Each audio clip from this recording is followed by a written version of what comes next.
Good afternoon, student. Today we will going to continue with the water resource chapter, and we will going to start from demand of water for irrigational purposes. Previously we have read about the water resources that are available in India.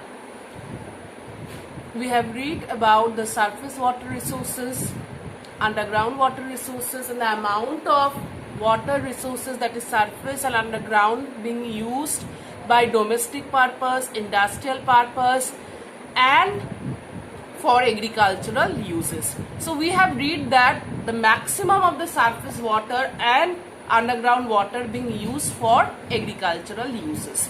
Now we will read about the demand of water for the irrigation purposes. We know that in agriculture water is mainly used for irrigation.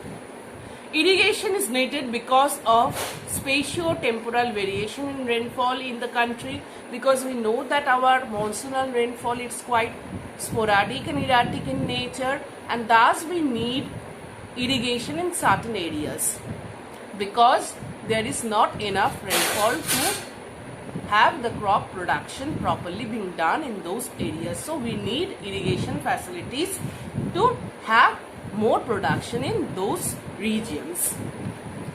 The large tracts of the country are deficit in rainfall.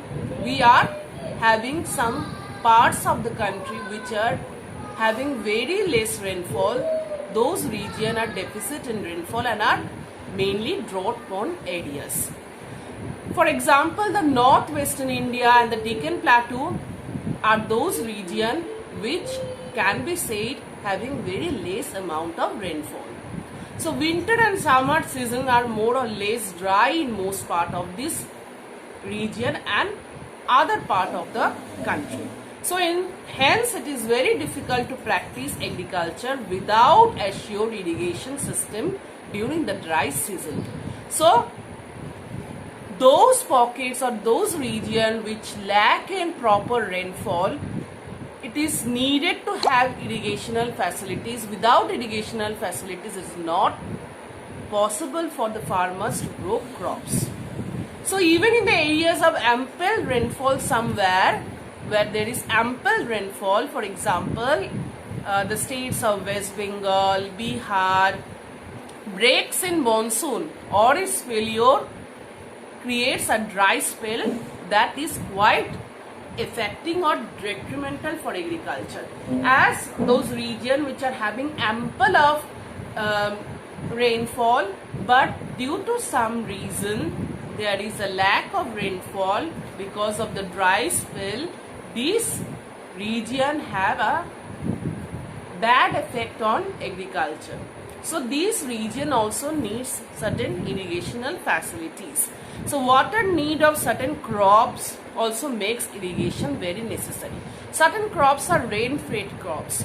They require much water. So those crops needed proper irrigational facilities for growing. For instance, water requirement of rice, sugarcane, jute, etc. These are the crops such as rice, sugarcane, jute need very high rainfall which can be met only through irrigation facilities. So these are the crops which can be called as a rain-fed crop. They need irrigation if proper rainfall being not available during their growing season. So provision of irrigation makes multiple cropping possible. So another point is that with the irrigation, the multiple cropping can be done. So it has been found that irrigated lands are those regions which are having proper irrigational facilities have higher agricultural productivity than those which are unirrigated lands. So further, the high yielding varieties of crops we have introduced in certain portion of our irrigated lands, certain high yielding variety crops with the green revolution, we know that. So with the high yielding varieties crops that needs a regular supply of moisture. So it needs more irrigational facilities if the high yielding variety crops have been introduced in the field. So These are the regions which needs a much more irrigation, which is made possible only with the development of irrigational facilities in those regions. So in fact, this is why the Green Revolution strategy of agricultural development in the country has largely been succeeded in Punjab, Haryana and Western Uttar Pradesh, because in those regions the irrigation facilities had been provided. So the Green Revolution has been successful particularly in those regions such as Punjab, Haryana or Western Uttar Pradesh, because here irrigation system has been successfully being constructed. So these regions are having a great productivity because of the Green Revolution. So in Punjab, Haryana and Western Uttar Pradesh, more than 85% of their net sown area is under irrigated land. Okay. So more than 85% of land is under irrigation. The net sown area is under irrigation in Punjab, Haryana and Western Uttar Pradesh, where the Green Revolution has been successfully been imposed. So wheat and rice are growing mainly with the help of the irrigation facilities in these states. So of the total net area that is being produced, that is 76.1% in Punjab and 51.3% in Haryana are irrigated through wells and tube wells. So Punjab and Haryana mostly have their irrigation through wells and tube wells. So this shows that these states utilize a large proportion of their groundwater potential for irrigational purpose. So we have already read that the surface water as well as the groundwater resources being used mainly for agricultural purpose. So Punjab and Haryana are the states that are using the groundwater resource for having their irrigation potentiality. So which has been used there, and the share of irrigated lands through wells and tube wells is also very high in these states. So the overuse of groundwater resources in this region has led to decline in the groundwater table in these states, mainly in Punjab, Haryana and Western Uttar Pradesh, because they are using the groundwater resources for their production for generating irrigation facilities. So in fact, with over withdrawal in some cases like in Rajasthan or Maharashtra has increased fluoride concentration in groundwater level, and this practices has led to increase in concentration of arsenic in parts of West Bengal and Bihar also. So these are the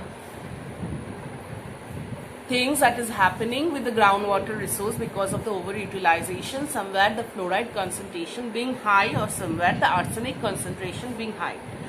So the fluoride concentration in groundwater has increased in the parts of Rajasthan and Maharashtra because of over withdrawal of water, whereas the arsenic concentration has been high in parts of West Bengal, okay, and Bihar because of the overutilization of groundwater resources.